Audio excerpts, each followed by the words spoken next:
What is good, everyone? OJ over here from PlayerEssence, and welcome to my village of Nintendo Switch and gaming news ninjas. Today we've got some great information for you, so let's go ahead and get right into it. So the LEGO Worlds associate producer explains what's happening with the Nintendo Switch version of the game. LEGO Worlds recently launched on other platforms and did well for the most part, but there will be a Nintendo Switch version of the game, just not right at this point. Here's what's going on with that version of the game and when you can kind of expect it. So, quote, "We decided to make this version on January. We were looking at the development of LEGO City Undercover, so we asked the team, how are you going with that? And the answer was truly positive. Testers were very happy with it. Then we said, okay, let's try it, bringing LEGO Worlds to Nintendo Switch. We started doing programming things and testing some optimizations for the graphics engine. This started like 3 weeks ago on February.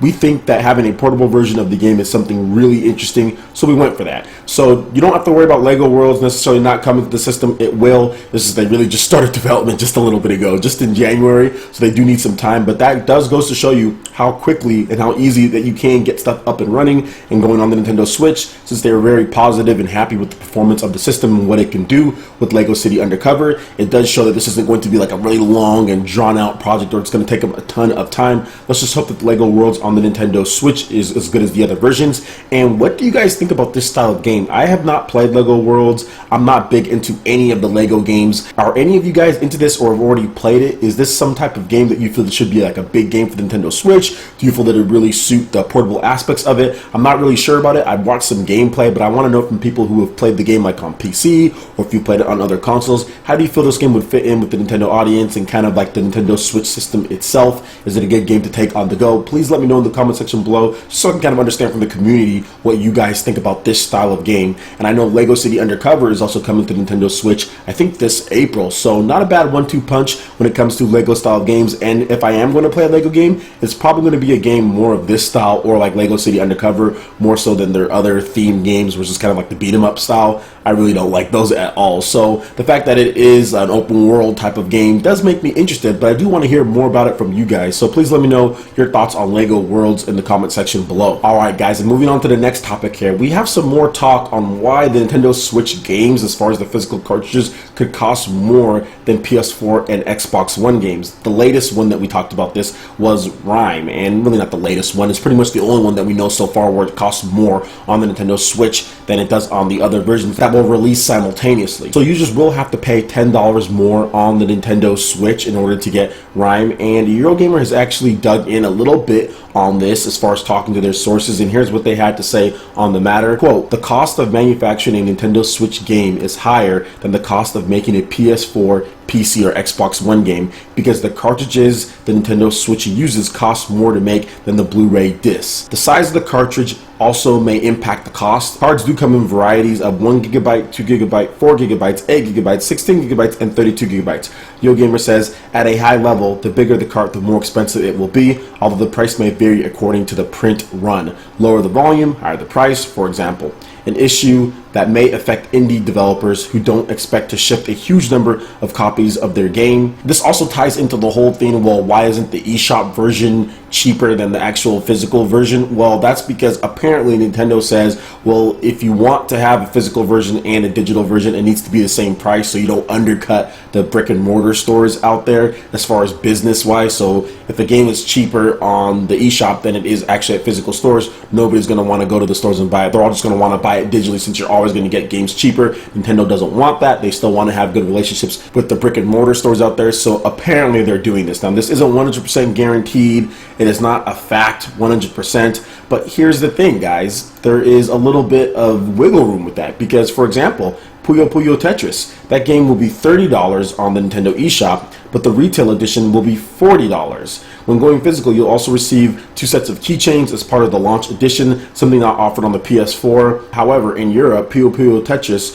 will be $34.99 regardless of the physical or digital. So I do think that there's some wiggle room, and it's not 100% apparent. I would take this as a rumor at this point. The only thing that I would say is that, yeah, we can pretty much say that that's true, is the fact that Nintendo Switch game cartridges could cost more than PS4 Blu-ray discs at certain higher levels. Maybe the bigger the cartridge, it costs more depending on what volume we're talking about, but I doubt a 1 gigabyte cartridge or a 2 gigabyte cartridge is significant more of a cost to the point to where it's $10 more than a Blu-ray disc. I doubt that, just because of the space on the cartridge. And also looking at the Nintendo 3DS, I didn't see anyone saying Nintendo 3DS games are just super expensive to manufacture as far as the actual cartridges go, and I know that they're using a similar provider for them, so I'm not so sure about this story, but I do feel that there's some truth to this story when it comes to the manufacturing of the carts, because yeah, a cart is going to be more than a physical Blu-ray disc. I just don't think it's to the point to where games are going to be priced $10 more. I think there's more logistics as far as how much you buy and all of that goes into the actual thing. I just don't think that it's that. And then on top of that,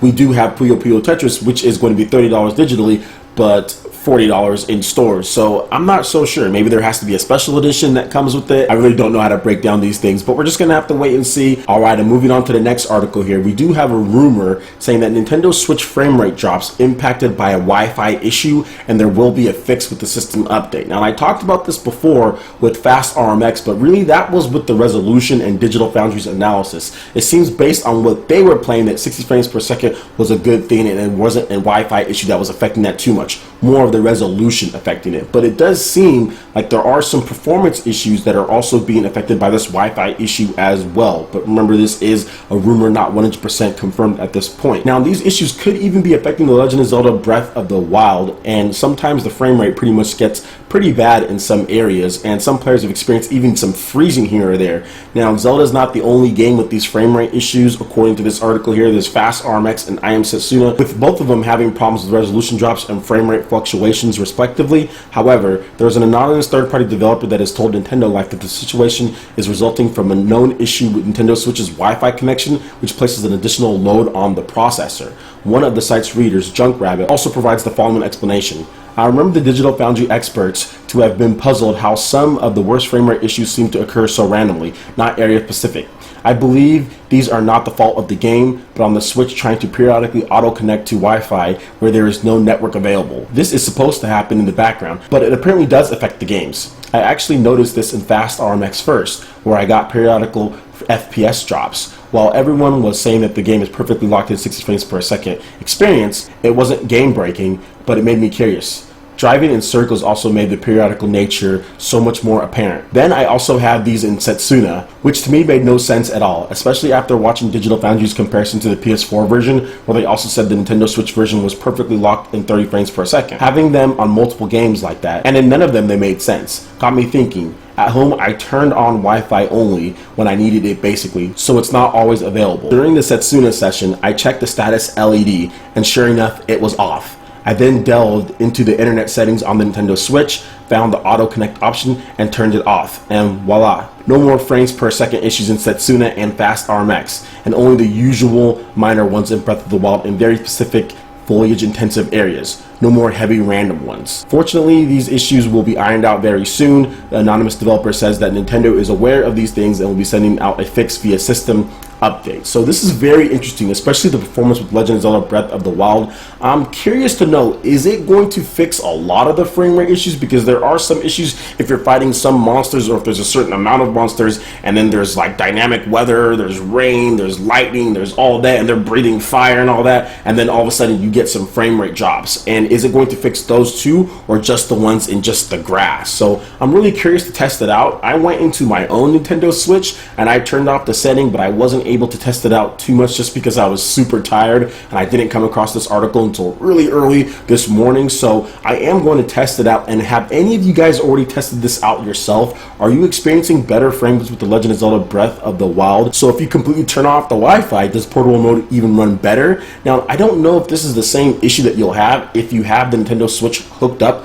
to your dock with Ethernet port. Does it cause the same issue as well, since you don't have the Wi-Fi going and it's running off of just the Ethernet port, because I know my Nintendo Switch, I have it actually turned on, or at least I had it turned on, the Wi-Fi turned on, but then also the Ethernet port as well. So was that causing issues too? So I'm really interested to see and test out myself. I'm going to walk around, and because I turned it off as far as my Wi-Fi, I'm going to do it in portable mode, and I'm also going to play in dock mode, and I'm going to do a follow-up report as far as my own findings. Now, I didn't really find any issues with fast RMX, so maybe if that was happening there, then okay, whatever, but the game is so fast and you're just focused on staying on track, so I'm not sure if you could even tell the frame rate drops. I couldn't tell the resolution either, going from 1080p to 900p. I don't have IM set sooner, so I couldn't say on that, but I did experience the whole driving like around in circles on one stage. I'm not sure if that was because of the Wi-Fi issue or what was going on there. And it's good that Nintendo's going to be bringing a fix soon to this, because I just don't want this affecting too many other games, but Nintendo is aware of the issue, so it should get fixed soon, and we should actually be getting real updates on the Nintendo Switch in order to fix some issues